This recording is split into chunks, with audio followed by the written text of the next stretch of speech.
Well, welcome to our discussion about is drinking water at risk. I'm the president of the Royal Canadian Institute for Science. My name is Hella Tessine, and we are a not-for-profit. We're 165 years old. Sir Sandford Fleming, who conceived of the idea of time zones, started in 1849 with the idea that it would be good to have scientists come out and speak to the public. The idea of you walking around scientists' halls and popping in and asking them what they were doing, he thought was better if to bring the science out. So the Royal Canadian Institute for Science has been doing this for 165 years. But this is our first experiment across Canada. We're going to be doing talks about, with the same topic, is our drinking water at risk, with this launch here in Ottawa, and then moving to Calgary and finally end up in Vancouver.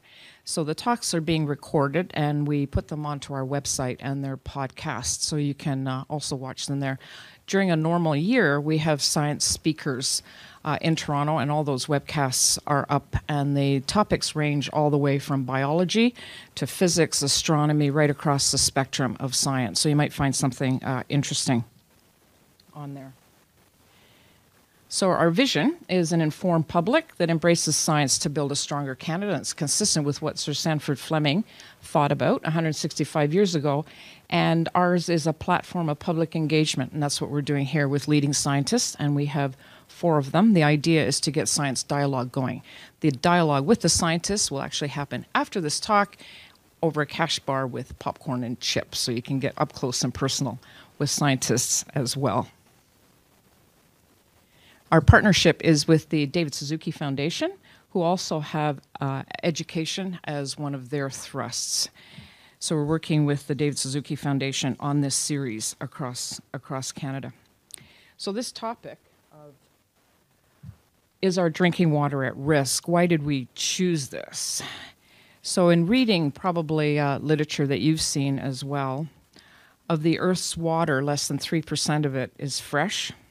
And most of that's trapped in glacial ice or in the soil, and that leaves less than 1% available for human use.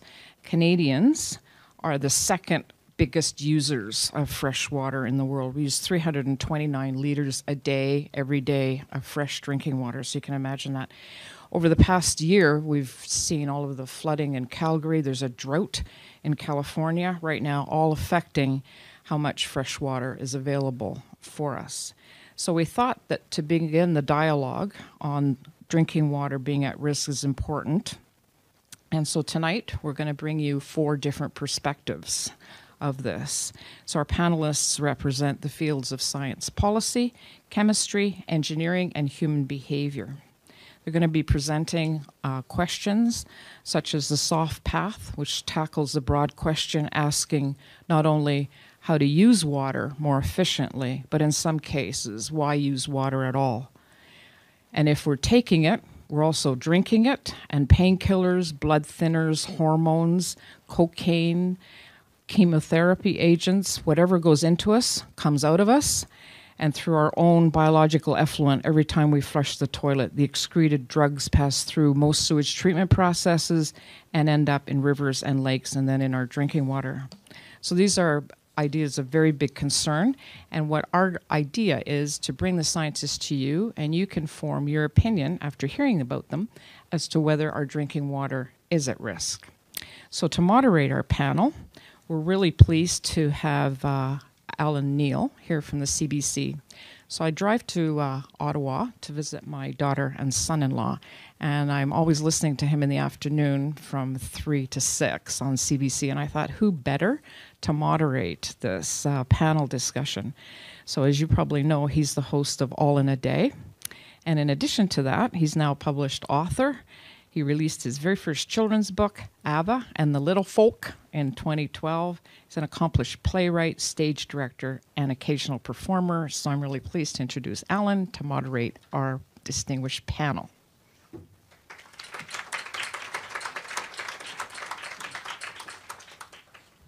Thank you so much. I actually think there's a missed fundraising opportunity there. You could have just said, is our drinking water at risk? Yes, cash bar in lobby, and send people directly out there. It actually is a very good example of how we often do science journalism, which is, Are you all going to die? Stay tuned, and we'll tell you. Or we'll tell you how not to die. Stay tuned. It was a pleasure having on All in a Day a little bit earlier today, Benno Armici and Chris Metcalf on the show, is doing a little bit of a preview. We received, after that, an email. We got several emails from people just saying how enthralled they were with both of them on the program. But there was one that came in from Kingston, from Queens, in fact, saying, Alan, you have set yourself up to be targeted now by the government. After all, what do mere scientists, as opposed to politicians, know about water quality? So when Hella talks about this idea of being able to get out and talk to scientists and hear their opinions, sometimes it is becoming harder and harder to do. So I appreciate the opportunity to do that here too.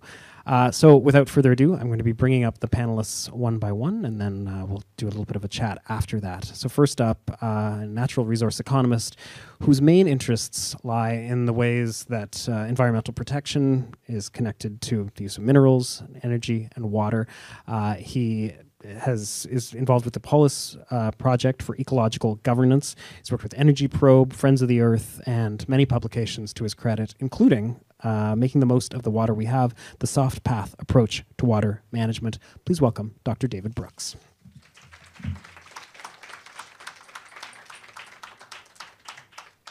Thank you, Alan. I have only 10 or 12 minutes, and being perhaps foolish, I'm dividing my talk into two parts because I want to get two things across. The first part is about the human right to water, which is a subject that comes up over and over again. The second part is how to make that right effective with a new analytical technique. Now, it seems obvious that there's a human right to water, and that's part of the problem. Too much of the commentary on a human right to water is trivial. That is, it belabors the obvious and ignores anything that's difficult. And this combination of simplicity and complexity is typical of water. And to jump a little bit away from science, Gwendolyn McEwen, a Canadian poet, captured this in a single sentence, something she wrote 32 years ago. Water has no conscience and no shame. Well, let me see if I can untangle some of that complexity a little bit. First, there is a human right to water, but it only applies to that quantity of water that we use directly for ourselves, for drinking, for cooking, and for certain kinds of sanitation. That's a very important part of our use of water, but it's a tiny, tiny fraction of the world's water use. Second, in almost every country, and Canada's a major exception, but it's in almost every country, the lion's share of water is used for irrigating crops. At least 80% of the world's water, of the human use of water, is to make money. And I think it's obvious that there is no human right to profits. Third, water scarcity is a global problem, but the main problem is not lack of water, but poor management of water. To quote from a recent Human Development Report, there is more than enough water in the world for domestic purposes, for agriculture, and for industry. Scarcity is manufactured through political processes and institutions that disadvantage the poor. Fourth, getting back to complexity, it is not at all easy, even for households, to define how much water should be included in the notion of a right. For example, gardens are mainly a hobby in Canada, but they are an essential part of nutrition for developing countries.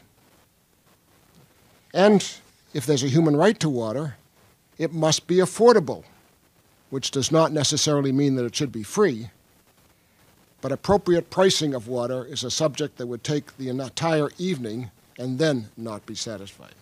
So whatever the definition, many governments still fail miserably in supporting that right, particularly for vulnerable people in society. And think of Canada think of Canada's failures in First Nations communities.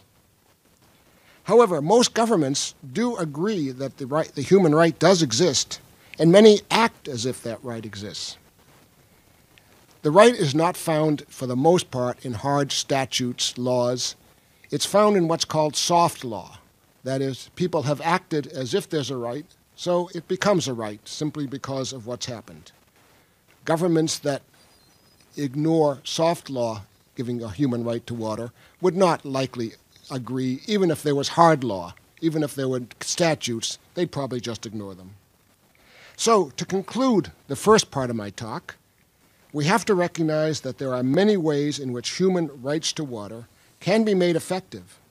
And as long as the results are achieved, there is no reason to expect or demand identical methods in different nations with different ecologies, different traditions, and different government structures. So let's move to the second part, which involves what's called the soft path for water, which offers a new way to design water policy. The second part of my talk complements the first. If we are going to grant a human right to water, and indeed provide enough water for a high quality of life, we're going to have to manage water very differently in the future than we manage it today. The following slides summarize roughly 10 years of conceptual and analytical work on the potential for a water soft path in Canada.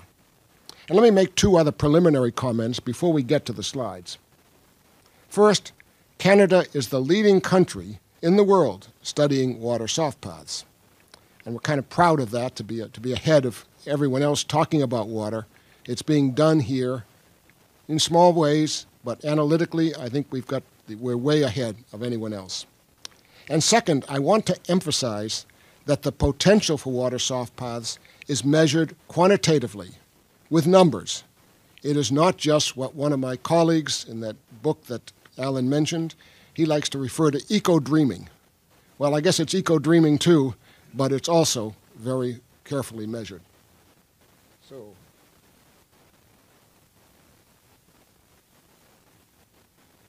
let's see, does this work here or page? Oh, that one. Oh, not just that? Okay. This is the vision, and it applies not just to water, it applies to energy, applies to a lot of other things that we try to do. We've got to figure out ways to do things with less rather than with more.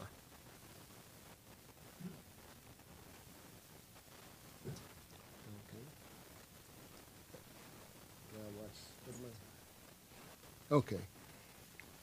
There are four distinguishing principles that basically turn current water management policies, the ways you get there, upside down. For the most part, we don't want water, we want a service. We want something that water can do for us. Perhaps the easiest example is cooling.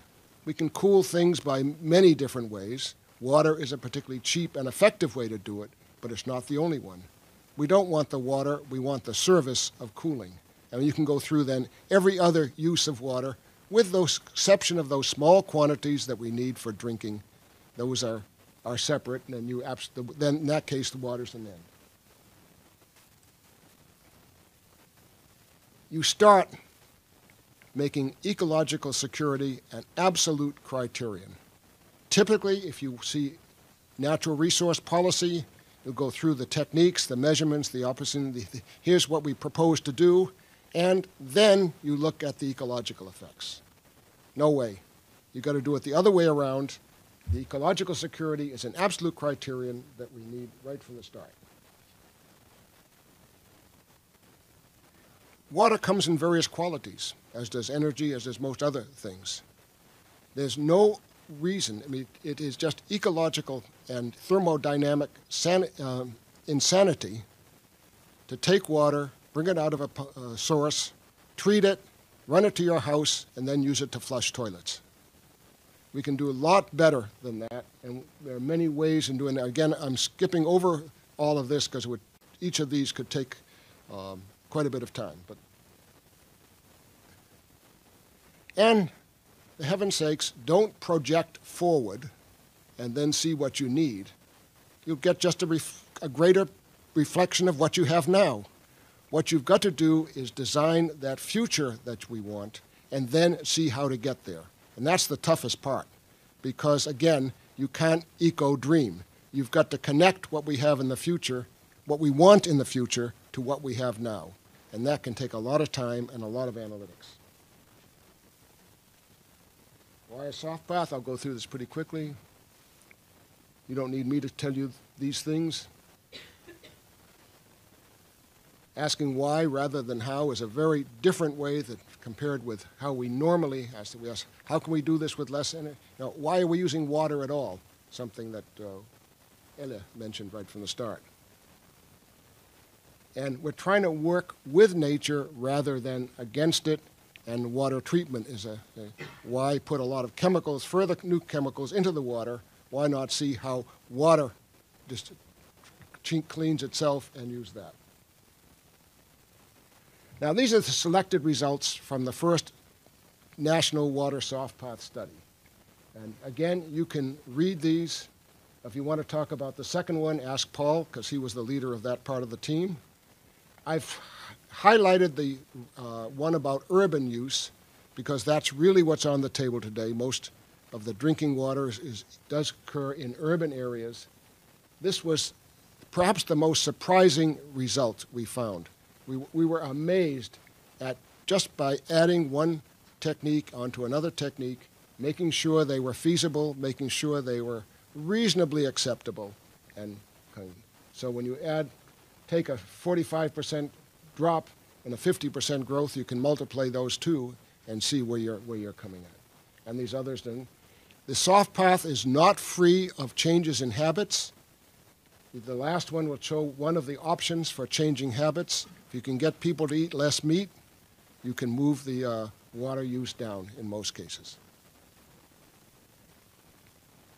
And just a final slide, just to say where we are. Water soft paths show, they chart a way. It's a defined way that will get you to consumption of water. Then let me ask, is anybody doing this? Well, nobody has come up and given us medals and said, you guys have found the way, but a number of communities are trying it, particularly communities that are faced with a major investment to maintain their water systems. When they're faced with a big expenditure, then water soft paths start to look very good because they are much cheaper to run and much lower investment cost. And I'd better stop there or I'll be impinging on my colleagues' time.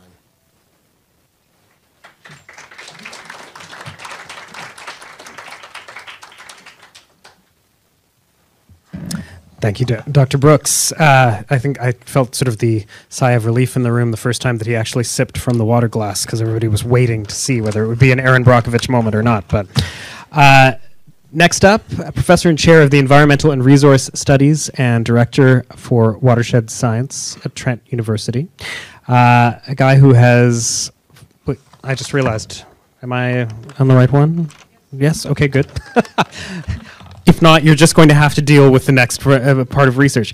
Focused his research over the past 18 years on the environmental distribution and toxic effects of organic contaminants, and is still looking today at how we flush everything from the pharmaceutical and personal care products in our home into the water systems. As he was mentioning when he was talking to me earlier today, that includes your deodorant, ladies and gentlemen. Please welcome Dr. Chris Metcalf.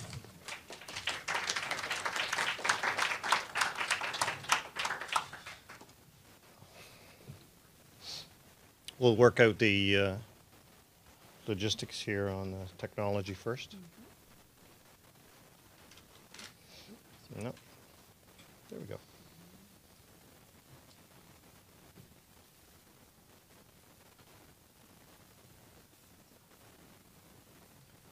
You can help me just... I'll just hear it? Okay. Yeah, okay. Well, thanks, Alan, for the introduction, and also thanks to the Royal Canadian Institute for the invitation to speak here today and participate in the panel discussions. So we're going to switch up a little bit from talking about water quantity to water quality. And basically what I want to talk about is whether pharmaceuticals, personal care products, and other chemicals that we flush down the drain, I call them down the drain chemicals, could end up in our drinking water. And by the end of it, I think I'll be able to convince you that they are. Whether we should be concerned about them is the other issue. So, as was mentioned, we tend to flush down the drain a whole variety of different kinds of chemicals. So, the chemicals that are in deodorants, in hair shampoos, in our toothpaste, mouthwash, antibacterial soaps, in the detergents that we use in our homes, all go down the drain when we have a shower, or when we wash our hands, etc., or when we wash the dishes. And of course, anything that we take orally tends to pass through our bodies. And as a matter of fact, pharmaceuticals, between 70 and 90% of the active ingredients in pharmaceuticals we excrete. And of course, when we flush the toilet, they wind up going down the drain as well. So there's a variety of things, including illicit drugs as well, that are excreted into our wastewater treatment systems.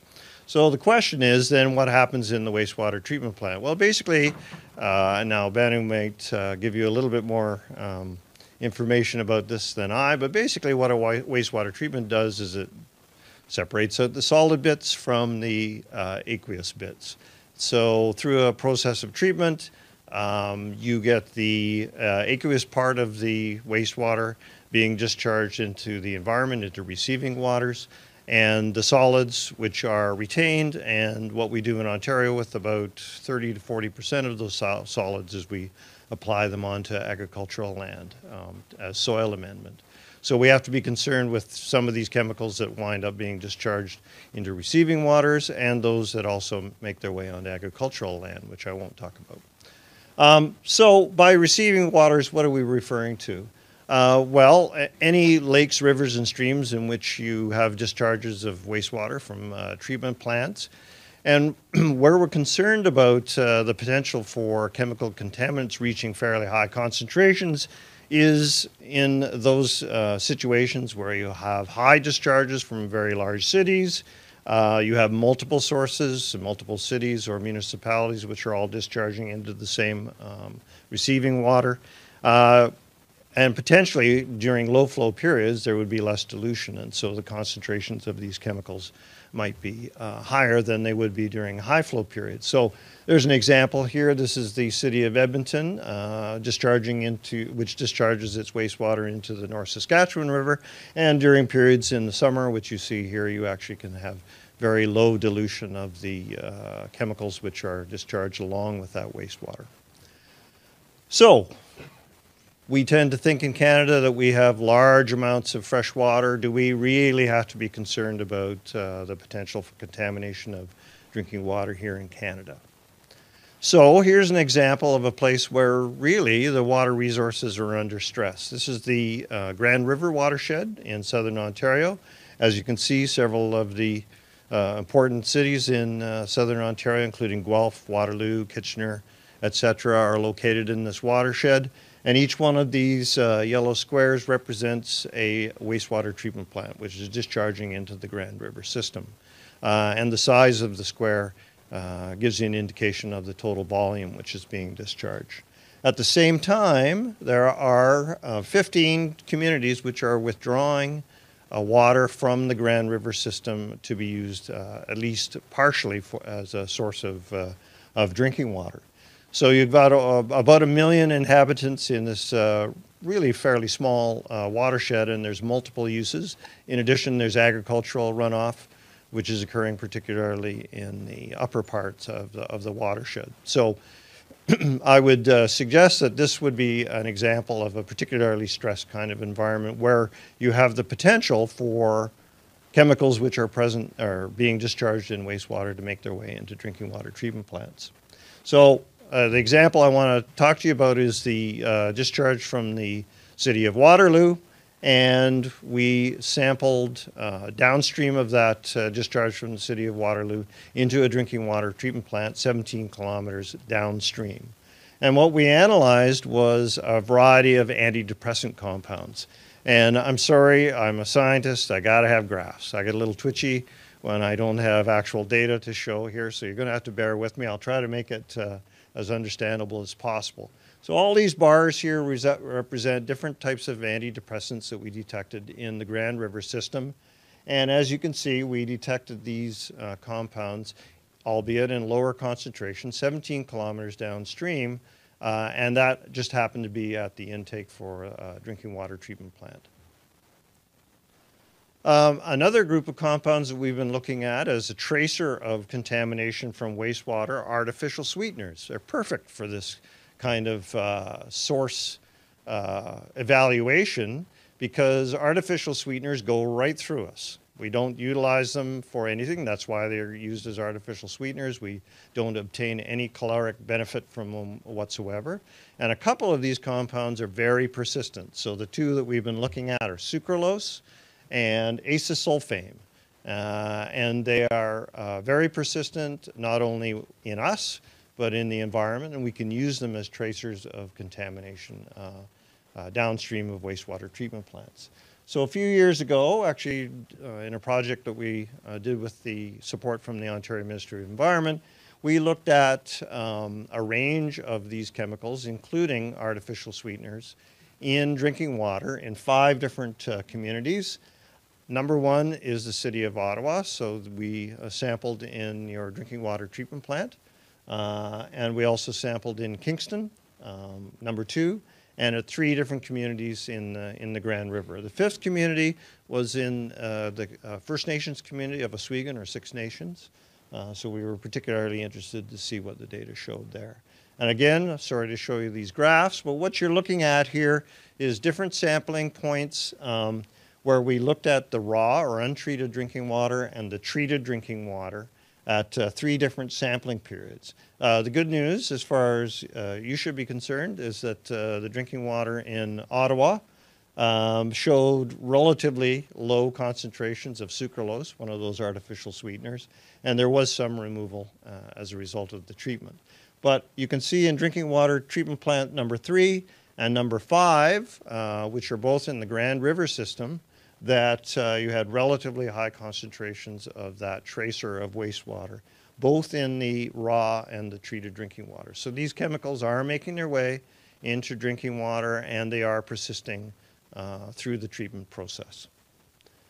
So the take-home message is that we have both aquatic organisms being exposed to this cocktail of chemicals, but also potentially we're being exposed as a result of our intake of drinking water. So should we be concerned about potential health effects? And I've tried to illustrate this by comparing the prescribed daily dose of 3 different drugs. Ethinyl estradiol, which is the drug that's in the birth control pill, diazepam, which is the drug in Valium, and ibuprofen, which is in your your bathroom cabinet as Advil. And what I'm comparing in the light blue here is the amount that you would take in a daily dose if you were to consume 2 liters of contaminated water a day. This is contaminated at the maximum kinds of concentrations that you would find in drinking water. And the dark blue bar is the prescribed dose that you would take if you were taking the birth control pill or you were taking Valium for an anxiety disorder, etc. And it's a log scale here on the left, so you can see that there's a big difference between the prescribed dose and the amount that you would take in if you were consuming these drugs on a daily basis at 2 liters a day. So maybe we shouldn't be concerned. However, we're not taking into account a few things here.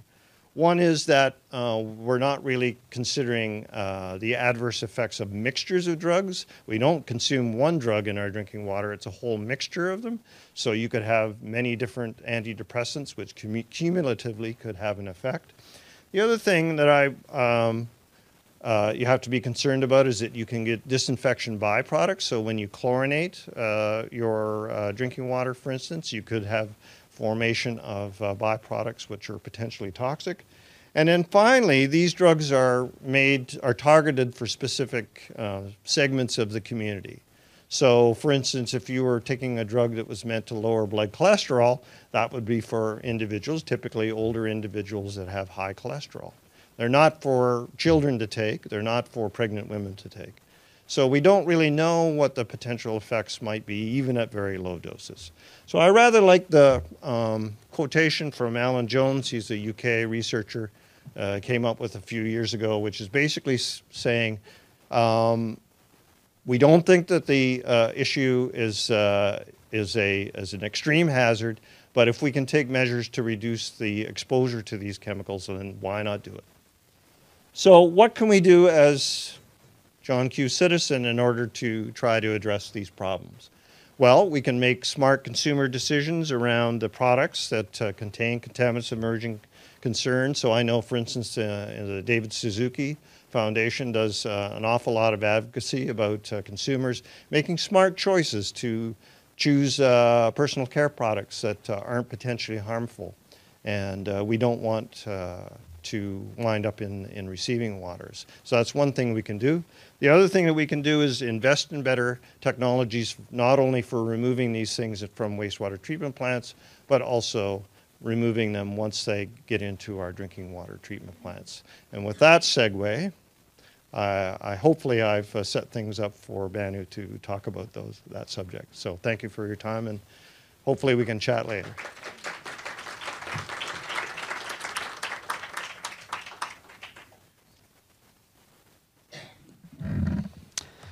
I did the worst bit of self-promotion there, and CBC will fire me if I don't say that if you want to hear more from Chris Metcalf and Banu Ormachi, you can hear their interview on All in a Day on cbc.ca/allinaday. It is up there. When you're not listening to us on 91.5 FM in Ottawa, Gatineau, 107.5. Okay, stop. Next up, a woman who I was thrilled to see at the TEDx talk. I'm trying to think of how many years ago that was now, a few back. And I remember I came into work the next day and I said, I know who we should always have on the radio all the time. It's Banu Ormachi, professor in Department of Civil and Environmental Engineering at Carleton, Canada Research Chair in Wastewater Treatment Engineering. She takes a look at water and wastewater disinfection. It was very timely today, as we mentioned, given the federal money that was put into our own treatment here in Ottawa. And so it was an interesting jumping off point for that conversation. But as Dr. Ormachi pointed out, there's a lot of work still to be done in a lot of issues. And one of the points that she made on the show today that seems to have struck a chord with a lot of listeners is the idea of how we pay attention to some of the issues that are hidden from us. The wastewater treatment centers are not like a bridge. They're not like the center point of high architecture that people are paying attention to. And I think in a lot of her work, including most recently with the UNESCO book, where they had different people from all around the world painting a portrait of where we're at with water in countries around the world, she was chosen to reflect on Canada. Even within Canada, there's disparity from place to place as to how well we're doing, so to speak. Please welcome to the stage Dr. Banu Ormachi.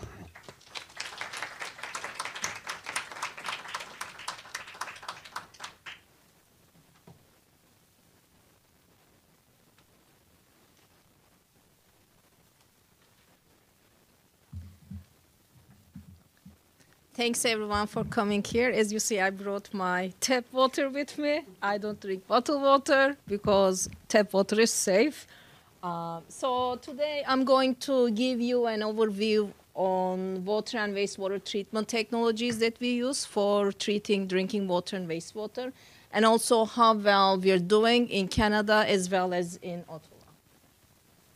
So Canada, the image we have, Canada has lots of water. Yes, that is correct. We do have access to 1/5 of the world's stock of surface water, but it doesn't mean that we do not have water shortages. And there are many reasons for that. First of all, existing water does not mean renewable water. And if you look at the distribution of our population, more than 95% of us live in southern Canada. And if you look at the water sources, Canada's water flows north to Arctic or subarctic regions. And so we do not necessarily have all of that water in the southern Canada in places where we live. So that does create water shortages. And as you can see in the map, southern Saskatchewan, southern Manitoba, and also around the Great Lakes areas, now we do experience water shortages. And another important point here is to emphasize the importance of protecting water quality. Once we contaminate, pollute our surface waters, it's very difficult to treat them. And pollution obviously is a growing problem because of the oil sands and the industry and the increasing population. So there's lots of stresses put on our water resources. So this is a nice picture. I really like using this picture in my presentations. And then let's assume this is Ottawa. So yes, we do have the Ottawa River, and how drinking water and wastewater treatment works is first we take our drinking water from the Ottawa River that goes to a water treatment plant, which treats the river water, makes it drinking water, and then through a pipe network, it is distributed to the homes. And it is used at homes, it becomes wastewater, and then there's another pipe network that collects that wastewater, takes it to the wastewater treatment plant, and note that wastewater treatment plant is completely separate from drinking water treatment plant, and after that it is discharged back into the Ottawa River. So it is very important to understand that cycle. You know, we take our drinking water from Ottawa River and then we discharge our wastewater effluents to the Ottawa River as well. So it is very, very important to do a very good job on wastewater treatment. And typically what happens is all the emphasis is on drinking water, safe drinking water, providing safe drinking water. But if you're not doing a good job on wastewater treatment, there's really not much point to treating water because it just makes it very, very expensive. And the right way to do this is to deal with pollution at its source. So that's right at the discharge of wastewater treatment. So for those of you who are not familiar with how water treatment, wastewater treatment works, I'll just give you a little bit of introduction so I can to lead you to the next slides. So this is our drinking water treatment system in Ottawa at the Britannia drinking water treatment plant. So drinking water treatment is quite straightforward compared to wastewater treatment. The reason for that is there is organic matter and some silt and particles, and what we really do is to first flocculate those smaller particles, make them bigger, and so when they're bigger, they're heavier. We can remove them through sedimentation, and then we do have a filters to remove some of those smaller particles, some of those pathogens, might provide some additional treatment, and then we disinfect it and then pump it to the city. Wastewater treatment, on the other hand, is much more complex. The reason for that is there are lots of different chemicals, some toxic compounds maybe. And so wastewater treatment is a combination of physical treatment processes, and we typically call them primary treatment, and then biological treatment. We call it secondary treatment. Biological treatment removes organic matter. We use microorganisms to achieve that. And then after that, some treatment plants have tertiary treatment. So these are advanced treatment processes that can also remove nutrients such as nitrogen and phosphorus. And removing nutrients is important because, as you know, they cause eutrophication, especially in lakes, algae blooms. But as you can see, wastewater treatment is much more complex than drinking water treatment. And at the very least, you should be doing primary treatment and biological treatment. So the next slide is from an Environment Canada report, and it does show where we take our drinking water in different provinces. And as you see, most of our drinking water, except Prince Edward Island, comes from surface water. And the reason I would like to highlight this is, again, the importance of protecting our water supplies. If we contaminate our surface waters, we're basically contaminating our drinking water. If we look at the wastewater treatment, and this is where we're not doing such a great job in Canada, or we were not doing a very good job, I would say, until recently.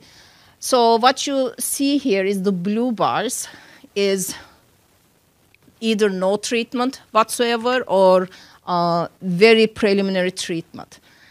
And then the dashed blue bars is primary treatment, which is basically the simple settling processes. That's not real wastewater treatment. The pink bars that you see is for secondary treatment, so that is the minimum that we should be employing at our treatment plants. And after that, the dark blue line is the tertiary treatment, which is one level higher treatment of wastewater. So as you see, I mean, there are places, understandably, especially in upper north colder regions, some places they do not have much wastewater treatment at all.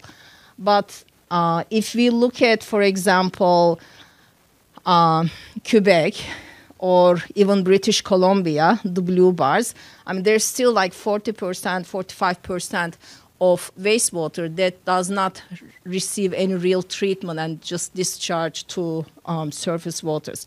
In Ontario, Manitoba, we are doing well, meaning we do have at least biological treatment, that is the minimum level of treatment.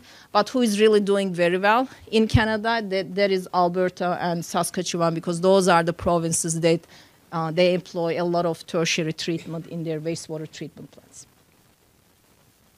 So we should also look at our Aboriginal communities.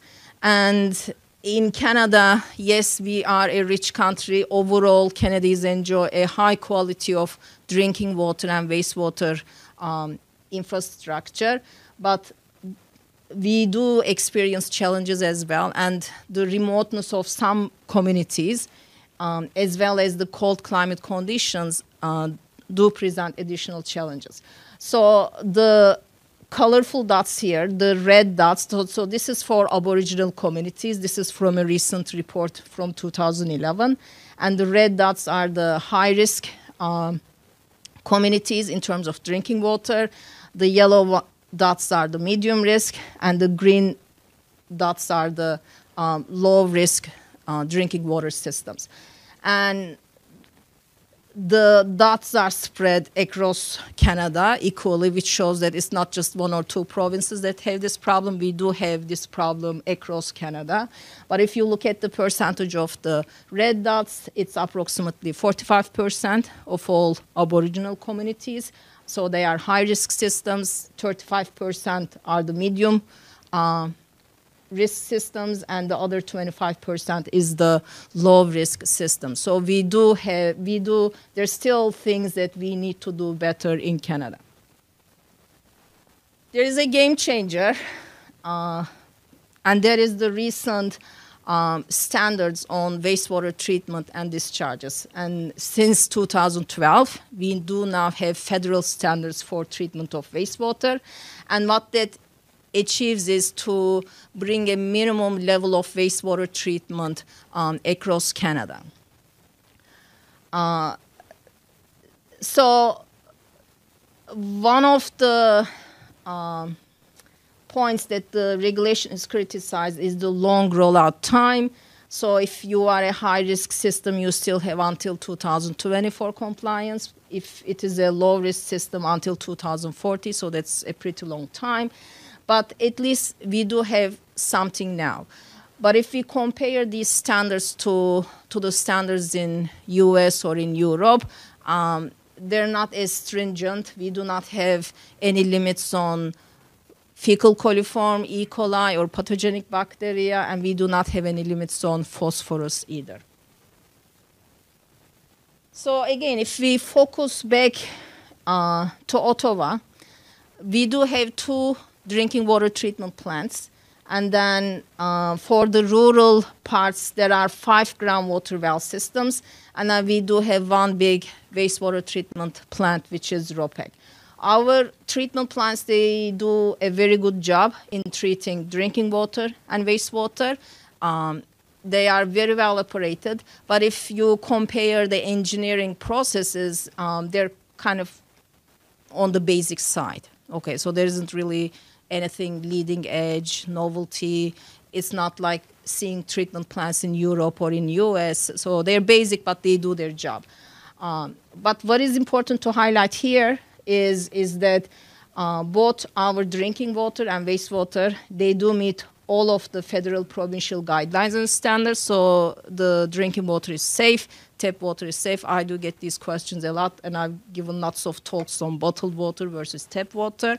And I just checked the 2014 report on the drinking water status in Ottawa, and there wasn't, at the Britannia water treatment plant, there wasn't even one case where they exceeded the required guidelines or standards. So that is good news.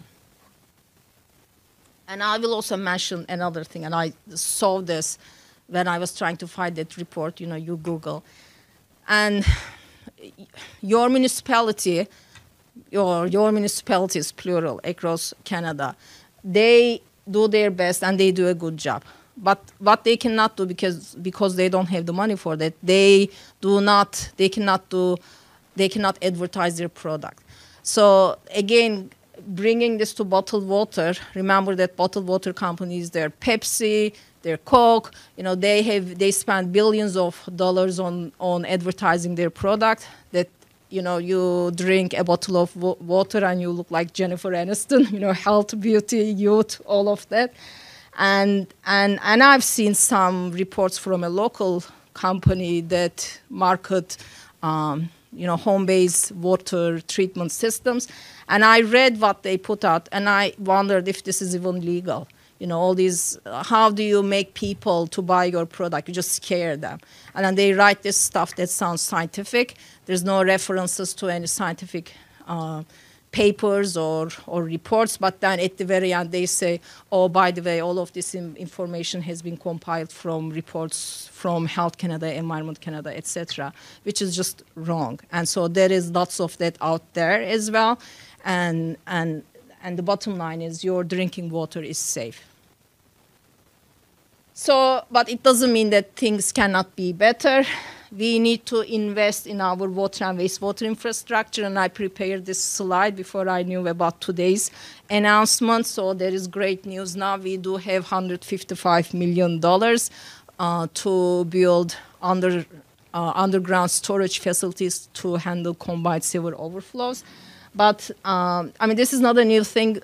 Water and wastewater infrastructure has traditionally been underfunded. And when I say infrastructure, it's not just treatment, but it's also collection and distribution systems. And it does make most sense to control pollution at its source. So it's not just treating drinking water, but maybe treating wastewater is more important, or at least is as important as treating drinking water. We need to move towards more advanced water and wastewater treatment technologies, and these are not very expensive, or many other treatment plants are doing this, and particularly because of the concerns with emerging contaminants, pharmaceutical compounds that Chris mentioned, there are simple ways such as ozonation, advanced oxidation processes or membranes that can take out these compounds from treated wastewater or from drinking water. And public education and involvement is also very important, and I'll tell you that Ottawa is doing a very poor job on this. 10 years ago, they were saying, they have budget cuts. You cannot have tours of the treatment plants, and I guess this is why some of this misinformation is out there. I cannot even take my engineering students to the treatment plant to see what it looks like, so definitely I think Ottawa is missing the train on that, especially when I go to Europe and US, how they involve kids from elementary school. Every year they go to a facility operated by the cities, such as water treatment plant, wastewater treatment plant, landfill, and they see it, they know it, they understand it, and they are involved and they protect these systems. They know not to dump pharmaceuticals down the drain. They do have the information and knowledge as well. So thank you. And if you have any questions, I'll be very happy to answer later. Thank you.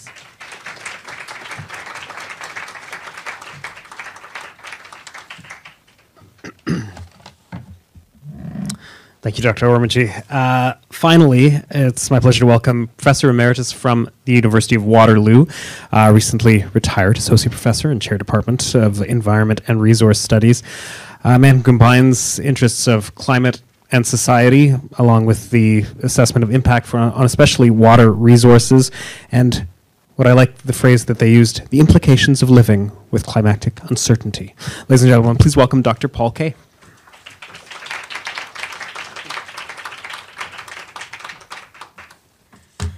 Yeah, thank you, Alan, and thank you to RCI for inviting me, and thank you to the audience for being here. I'll get to the slide in a minute. I'm going to talk about a few aspects of our relationship to water, and perhaps the meaning of water for us. If we think about our approaches to water issues, we see we have to deal with three stressors. First, we need to be able to accommodate growing populations that have growing demands for water uses. Second, we need to be resilient to the impacts of climate change. And third, we need to maintain ecological services in a healthy environment. To put together, these all suggest that we need to be both efficient in our use of water and conservative of our water resources.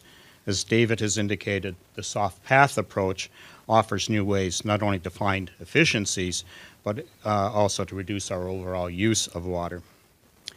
There's an unanswered question underlying the emphasis on water use efficiency. Does efficiency actually lead to or produce conservation? The answer would seem to be an obvious yes, and many of our long-term demand management strategies assume it. But the reality is that it may not be so. In the mid-19th century, the English economist William Stanley Jevons argued that improved efficiency of use of energy from coal, due to improved technologies, paradoxically led to increased total consumption of coal. The American designer and thinker about sustainability, William McDonough, has said, "Just because you are less bad doesn't mean you are good. It means only that you are less bad." That is, we need different ways of thinking about sustainability. Is efficiency merely the less bad when the good that we seek and need is conservation? Does the Jevons paradox hold for water? The Swedish medical statistician Hans Rowling has a wonderful website and program called Gapminder. The Gapminder project contains some data that might suggest an answer. So this schematic suggests that if efficiency does produce conservation, we would expect a time series graph with total resource use on the vertical axis, increasing upwards, and efficiency on the horizontal axis. Efficiency will be greater as the number is less, so efficiency gets larger to the left. This time series would display a trend line oriented from upper left to lower right over time. If I use per capita water withdrawal as a measure of efficiency, and total water withdrawal as a measure of total resource use, the data for Canada look like this, that improved efficiency has been associated with increased, not decreased, use of water. That's the opposite of the trend we want, and it does seem to suggest that we're living in a Jevons paradox in Canada. Not all countries look like this, but Canada certainly does. Now, there are many questions about this graph and the data under it. How complete and of what quality are the data? They are UN FAO data, but we're still not sure about how good they are. What is going on within water use sectors? What is going on regionally and locally within Canada? As the Canada-wide Soft Path study has suggested, aggregated data and particularly national level data are not the appropriate scales to be looking at. We need to be looking at more local situations. However, the trend shown here should give us pause about our relationship to water. Now, we do think of water differently than we do of other resources that are mined. The idea of the water cycle, constantly bringing water back to our rivers and lakes via evaporation and precipitation, is a firmly entrenched idea. It's a firmly entrenched belief, if we follow Jamie Linton's thinking. Yet we can deplete groundwater resources using them up faster than they are naturally replenished. We can render flowing surface waters unusable for numerous desired purposes by our pollution.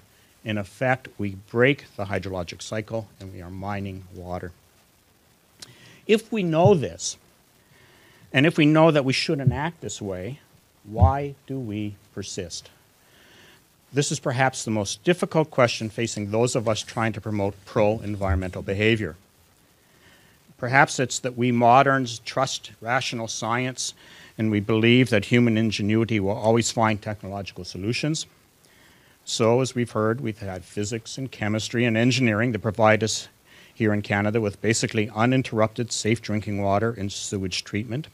And we're glad that in most parts of Canada that that's the case. And we do have some remarkable examples of the contribution of efficiency in demand management that seem to counter this Jevons paradox. For example, when I came to Waterloo in the early 1990s, planners were already anticipating, or had been anticipating for quite a while, the imminent need for a very large pipe to pump water from Lake Erie uphill to the region of Waterloo, because they foresaw a depletion of the aquifers upon which the region is dependent. Yet 2 decades of education, suasion, and economic incentives have resulted in pushing off the necessity for such an expensive project, currently estimated at in excess of $1 billion just to build, until the middle part of the century or even later. These are data for about a 5 or 6 year period from the most recent water efficiency master plan for the region of Waterloo. And it shows a 14% drop in total per capita demand in recent years. Multifamily residences and in industry, commercial, and institutional sectors show similar kinds of trends. And a survey done in conjunction with that water efficiency master plan showed that 98% of the residents thought water conservation was important or very important. Free or low-cost rain barrels, rebates for replacing toilets and other water-using appliances with high-efficiency models, emphasis on xeriscaping, enforcement on summer lawn watering policies and bans, revision of the pricing structure, all have effected this positive result. Note how many of these measures are based on economic rationality. Economists' model and demand management measures are based on the assumption that we are rational beings and we make choices that are in our economic best interest. It's really only a matter of making efficiency and conservation measures economical. That may not be so easy, though. One of our students at Waterloo, Jenna Dish, looked at the preparedness thinking of the low water response team on the Grand River. She found that there was a lack of agreement among the members of that team over which water services were important to protect under different climate change-induced stresses. Ecosystem services were hardly recognized by members of the team.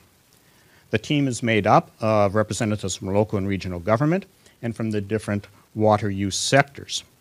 If economic self-interest is at play, it's restrictive rather than all-encompassing of the common weal.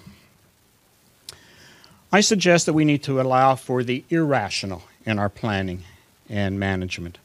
And by that I mean we need to understand that people also operate and make choices based on beliefs and perceptions, and yes, even fears. If we are enlightened, we acknowledge that First Nations have a special spiritual relationship to water. But rational analysts find this difficult to model and give it bare lip service. But let me cite work of a couple of my colleagues at Waterloo to illustrate the kind of thinking about our relationship to water from a behavioral point of view. Our student Sarah Anderson has wisely recognized that many immigrants and new Canadians come from environments and cultures with very different experiences of and approaches to water supply and use. She is collecting stories from such people in the Waterloo region to illustrate the variety of knowledges represented in our multi-ethnic society. They are telling her about their both personal and community meanings of water that they are not finding in Canada. The usual form of public consultation on large projects does not seem to substitute for the social function once provided by meeting at the communal well.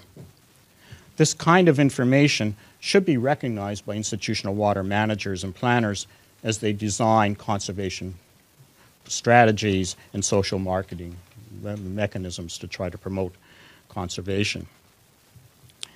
My colleague, Professor Sarah Wolf, and her students are utilizing concepts from psychology that suggest that our choices, which have environmental consequences, may be consciously or even unconsciously conditioned by our sense of our own mortality.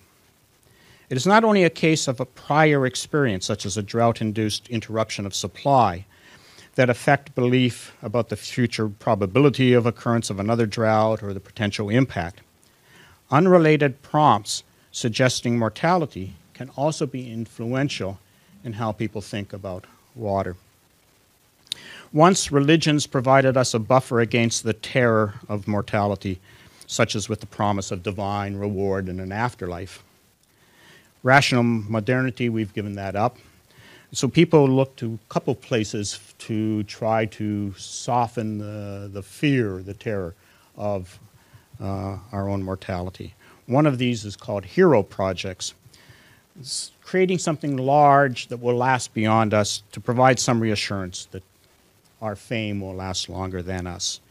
For example, the choice to build large infrastructure may in part be motivated by the desire to leave something behind to attest to one's own existence.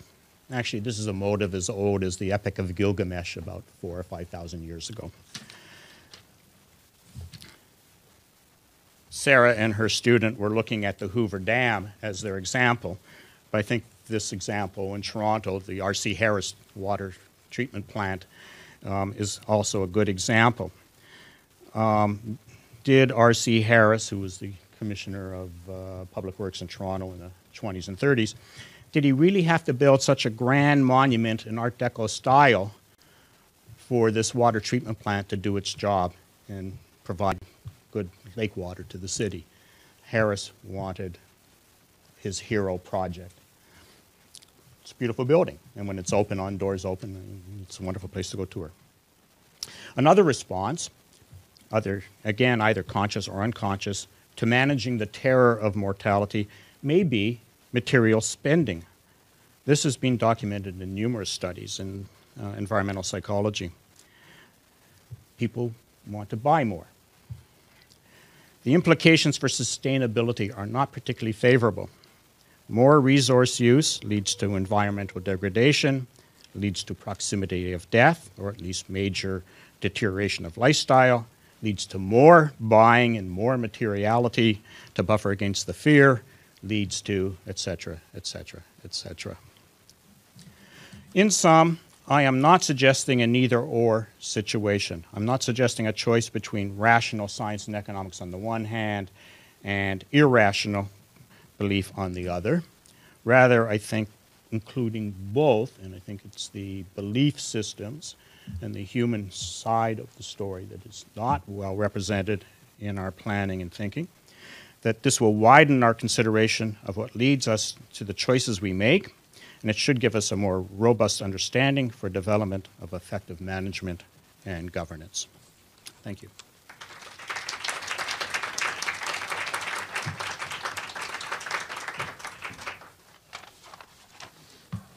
Thanks to all the panelists for very different perspectives on the future of water. If I could now get the panelists to move to the equally glamorous wooden chairs that are at the front of the building, at the front of the room. We have, I'm just checking where we're at for time. I do have one question that I could just open it up with to all of you, because I'm happy to play Oprah and start running into the audience if need be. But we've already got an Oprah running through the audience. Excellent. I appreciate that. But one of the things that I was noticing throughout your discussions is, and I mean, of course, this was driven home especially with what Dr. K was saying at the end of how you change behavior. But I wondered for each of you what role you think government plays in achieving that change. We seem to always be caught between this idea of whether it should be the person making changes in their own life and what they're consuming and how we're living our lives versus the idea of a larger force coming down and saying, it is time for you to make a change by doing X. And we heard about the restrictive demand that was in Dr. Brooks' presentation, Dr. Ormanchie talking about where the resources were actually spent, the idea of reducing the levels of compounds that Dr. Metcalf talked about. So I wondered if each of you could just briefly say one thing that you think, perhaps it's easiest to talk about at the federal level, that would affect the kind of change that you'd like to see. I'll start with Dr. Brooks. Well, I hate to say it, but I think the most effective thing that we could do is to get our water pricing. We don't even pay with our sufficiently to run the treatment plants. So I think that people do react to prices, and it would be a substantial price increase. And if you pushed me down to one single thing, that would be the most effective.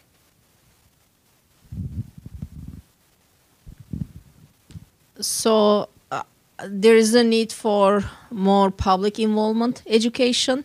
But also, so it's great to encourage people, but it's also very important to have the strict regulations to force treatment plants, municipalities, to do what they should be doing. Without regulations, there's just no enforcement and things will not be done. And when you're saying strict regulations, what kinds of things would you like to see? So if it is the protection of water supplies, then there should be strict standards about discharges, that a higher level of wastewater treatment should be required from everyone. With penalties that go with that. Exactly. And so, like, I did my PhD in US, so it's very interesting to see the difference between US and Canada. And EPA is a real force in the US, and the treatment plants are really scared because the fines are like $300,000 a day. Right. So, they don't want to be out of compliance for a week because it does cost them a lot of money. So they do take the steps in advance just to make sure that they are going to be okay. And why do you think we don't have that here? Oh, Canada is more complicated. All the, territories, provinces, and Aboriginal communities. Maybe it's more difficult to come up with standards that can apply to everyone in a fair way. Dr. Metcalf. I'm trying to imagine a black market in underarm deodorant as a result of the banning of. So I don't think that's going to work. Where government I think can help is around public education. As I said, the David Suzuki Foundation is already doing some of that, but that's a website-based kind of message that's getting out. So if you got through media, if there was some sort of public education process around the fact that we should be more careful about what we're putting down the drain. I think that might be helpful. But ultimately, I think it's it's the responsibility of the consumers to be responsible for their consumer choices, and what the various levels of government can do are probably not great. Having said that, I think around disposing of drugs properly, I think every municipality should have some sort of drug disposal program similar to, a Blue Blocks program or other recycling. So I think municipalities have a place there. What about how the drugs get approved, though? I mean, is the damage to the environment, is that taken into account when the drugs are being approved in Canada? So in Europe, there is a risk assessment process which is put in place around approvals for drugs. We have a fledgling system here in Canada. Health Canada and Environment Canada do take a look at that. What's kind of interesting, in Sweden, they're running there's actually an NGO that runs a campaign in which they put leaflets in pharmacies and in doctors' offices, which inform the public about, if you have a choice between different types of drugs, which one would be the better one in terms of the environment. So that's kind of an interesting process that's taking place there. So you asked specifically about the role of government. So I agree with the role of government probably is in getting the pricing correct, setting standards, and enforcement regimes for that, enforcing truth in advertising claims. But mostly I think it has to be from people. For government, I guess I would conclude, don't muzzle scientists and don't destroy data. Yeah. Are there questions from the audience? People would like to go. Do you want me to head over there? Is that easier? Do you think you got it? Okay. Yeah, a few comments. Brooks noted that 80% of the water is used for irrigation. Banu Armiji talked about nitrogen and phosphorus. South Nation watershed has 95 and 98% of its nitrogen and phosphorus coming from agriculture. Antibiotics, hormones are used in agriculture. So I guess I'm targeting the three of you. The issue there is certainly agricultural. And by the way, as a comment, I do agree with Brooks. If you double the price of gas, I'll probably drive about half as far as I do. That's pretty simple economics. And if the public is not aware of the issues, and I don't believe on the whole they are, that we're not going to see any change. But the more primary focus of my point is the agricultural issue with respect to water, its consumption and its quality. Dr. Brooks, do you want to start? Well, I will admit that agriculture is always the most difficult to deal with because it's an enormous range of sizes, of types of farms, of how they can operate, and so forth. It's very hard to generalize about agriculture. Nevertheless, I think the best examples are occurring in Manitoba and in Ontario, where there are conservation authorities with different levels of power, and they focus a lot of their attention on agriculture. And because that's the source. I've forgotten what. I forgot, was one of us anyway, not, other than I, so mentioned that go after the source, and they can see that that's the source of their problem, and they're down at a local level, and they can operate on a first name basis with farmers doing different things at different times, and so I think. You can get at agriculture.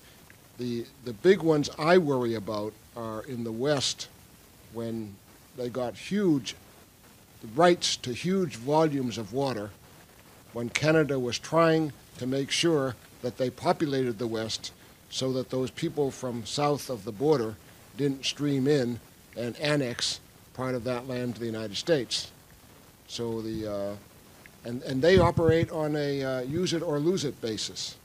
So I have been out in Alberta and Saskatchewan in pouring rain when the irrigation systems are operating, which is because they might as well use it. Otherwise they're going to lose it. Anyway, that's. Is there something you want?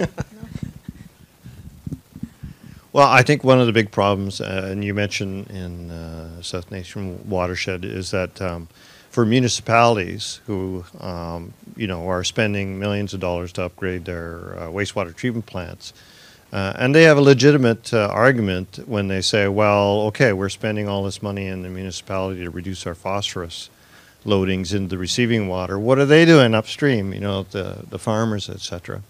And I think we have to get better data. I think we have to, as you said, get information on. Yeah, we have the data. It's 95 or 98%. Yeah. It's 100% of phosphorus removal Yeah. that any of the small municipalities along the South Yeah. results in a 0.01% improvement Mm-hmm. in your water situation. Yeah. And there's the antibiotics. Yep. Yeah. No, I'm not disagreeing with you. Obviously, I think there has to be better enforcement of best farming practices, best management practices. Buffer strips, all the regular stuff, no-till farming, all those kinds of things that we can do to try to reduce the discharge from non-point sources like agriculture. And the fertilizers and pesticides, and they end up in runoff water, and so that is it's not just wastewater discharges, but there are additional large sources, and it does very much depend on the size of the farm as well. But right, it's easier to deal with point sources, but then what do you do with these like huge number of smaller sources of pollution? And that's a problem. Go after the industry. There was another hand up at the back, I think. Yeah. Go ahead. Ontario, or rather the province, says that water is a resource, so it's their responsibility. How difficult it is for the federal government to put a minimum of pollution allowed into any body of water across Canada? And do other countries have federal laws dealing with pollution allowed in the waters?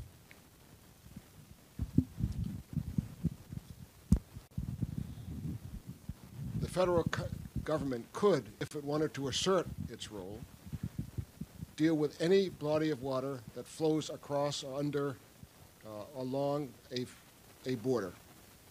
So there's no reason now that, in effect, the federal government has just refused to accept responsibilities that it could have.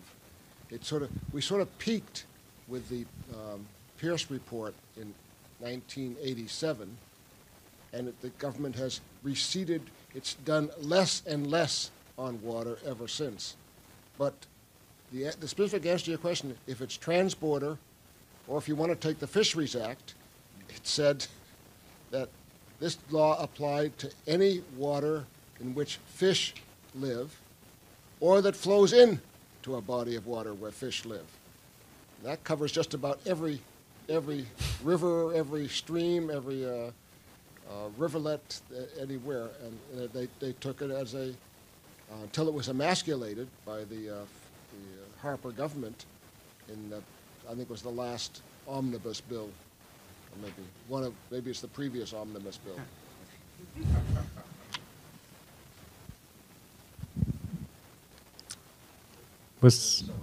Yes. You want to go here? That's all right. I have a teacher voice. It's okay. You got it. Well, we're going to If, as you all suggested, that a great deal of the responsibility lies with individuals, how would you suggest that the individuals, including through the use of the media and schools and so on, receive and transmit and get involved in understanding and doing something about this? I had this pipe dream that along with the stock market report on all of those little news lines, that we should have an ozone layer report or a water saved report or something like that. But really, how do we get it? I do know examples of other countries where water is scarce, and there are daily reports in the papers of reservoir levels or water use or so on. I guess the bigger picture is through education, and it's always from primary education up. Teach the kids, and they come home and ask their parents why they're doing something this way and that way, as opposed to the way they've been taught or talked about in school. Unfortunately, that's going to take a generation, at least. But is the types of programs that she's referring to there, where you would, for instance, is it through mass media that you get those ideas across to kids, or are we talking about actually part of the education curriculum? I just... Your responsibility in the media. Oh no, the media never has a responsibility. That's... You still want people to listen to you and not be so bummed out that they don't listen. Right. Oh no, we're okay with people being bummed out. That's basically all of our listeners right now. Yeah. What I was suggesting was formal education, but the schools, I guess camps, anytime you've got that kind of educational work going on, and don't know how to reach us old people, to have us change our ways. We're old dogs and can't learn the new tricks, but the kids certainly can. I'm glad to hear other ideas. I think that's also related to the resources issue. It's not that municipalities or treatment plants do not want to be involved in educating public, starting with kids from elementary school to maybe social media, but they simply do not have the resources for this. And I know this from Ottawa. They did stop all treatment plant tours 10 years ago, and basically their difficulties look like we have a minimum number of operators. We can hardly keep up with operating the treatment plant. We just don't have these additional personnel to give you guys tours. So that's their point. But what I also see is when treatment plants or municipalities, there is a big issue, they're desperate, then they are very good in pulling their resources and reaching out. And the last more recent example of this is these supposedly flushable wet wipes, which they're not flushable, they do not decompose, they do not biodegrade, so they cause lots of problems in the collection system as well as in the treatment system. And suddenly I look at it as lots of information there at every meeting, So when they really want to do it or when they have to do it, they do it. But one of the problems is just the lack of resources for these activities. I don't think we should be afraid to use symbolism. I know I kind of downplayed the hazards associated with contaminants in drinking water, but as I explained to regulators who kind of go, yeah, we shouldn't worry about those things, people don't like the idea of cocaine being in their drinking water. Right? Why shouldn't we use that as a symbolism for how we are affecting the quality of our drinking water? Outside of the potential hazards, I think you can't be. There's truth in advertising. You can't take that too far. But I don't think we should shy away from the fact that there is a symbolism about the purity of our water that we have in Canada, and we're all proud of, and the fact that we're doing a bad job at protecting it. Although I guess that could end up playing into the hand of what Dr. Ormici was talking about earlier, about when a company that's selling water can then use those same images to claim that that's the only way of... Let me just add, there are models. You can look at what York Region did when it was faced with the need. They could see 10 or 15 years from now that they would need more water. What are their alternatives? And they went through a very extensive project of bringing people in, discussing it, going through alternatives, and so forth. And the second model, I would say, is the, I think it's called the Capital Region Project in British Columbia, where, again, very active participation of communities. And I wouldn't say they came up with a water soft path, but they certainly came up with a low water alternative to what they have now. Now, Helen, I'm just making sure. Did you want to now one more question, and then we move to the networking outside? So whoever's the lucky person with the mic, go for it. Thank you. We heard about agriculture. We heard about efforts being made by communities. We didn't hear very much about what's happening globally, the glaciers, the fracking to get more petroleum. I was earlier this morning in front of the courthouse questioning journalism. Excuse my accent, my first language is French. And I was asking them what they know about glaciers. Well, they said the usual answer. Glaciers are melting. They are feeding rivers. But they couldn't tell one major problem that arose recently, and that was highlighted by scientists. That glaciers, many glaciers do not regenerate anymore. So I would like to hear from you about glaciers.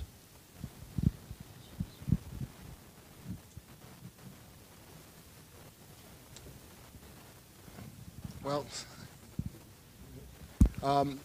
it's a real problem, particularly for farmers on the prairies. There is almost no water that comes from Saskatchewan and Manitoba, except for eastern Manitoba. The water all comes from the glaciers. And the advantage of the glaciers in there before we had significant warming was that the water came late in the year. It didn't melt early, it melted late. So the farmers don't basically need water right after a winter. You've got all that snow on top that is providing plenty of what's called green water, that is the water in the soil, which is what's active and allows you to grow things without irrigation. But by the end of the summer, that water has all been depleted, and if the glaciers flow, then it's an enormous benefit. But they're not doing that anymore. They're just adding on to a time when the water is already sufficient. So that's whatever. Yeah, the glaciers are not receding. I'm sorry, the glaciers are receding. They are not replenishing. They're no longer a renewable resource.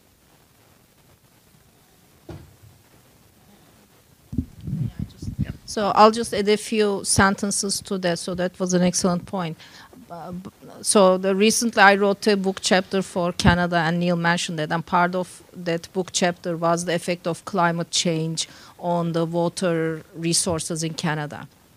And now there's lots of data available that shows that losing the glaciers, it does cause flooding in some regions, and it does cause droughts in some regions. So we are already seeing the impact of that in Canada, and it's not like future, it's going to happen. No, they are melting, we already know that, but we are also seeing the environmental impact of that in Canada. And there's some excellent reports on that. You asked what's happening globally. So the UN estimates that by 2030, 1/3 of the world's population will be what they call water poor. This will exacerbate the gap between the rich and the poor. In rich countries, they will be able to use technology such as desalinization of water, treatment of water, toilet to tap, reuse of water. That will happen in 2017 in San Diego. 1/3 of their water will be recycled wastewater by that time. So those kinds of reuse technologies, desalinization, will be used in developed countries such as the United States and Canada. But what will happen to those countries that cannot afford those types of technologies? They will be water poor. So that is the predictions for the future in a global context. So on that note, this was a perfect lead-in for me to say that that's actually going to be the subject of the talks in Calgary. So you may not have been here earlier, but is our drinking water at risk? We're moving from Ottawa to Calgary, and Calgary is implicated. Its drinking water is affected by the glaciers. So if you go online after we finish our Calgary talk, you'll be able to watch it online. So I'd like to first thank Alan for moderating so effectively and efficiently. A gift. Thank you. And you can accept it. It's not a problem. Okay. Yes. Okay. And I'd also like to thank our panelists who brought 4 different perspectives to you. And now you can answer the question among yourselves, is our drinking water at risk? So you can maybe join them out there for some popcorn and chips and a drink and talk to them for a little bit more. And I'd like to just thank each one of them. David, Paul, Banu, and Chris. Thank you.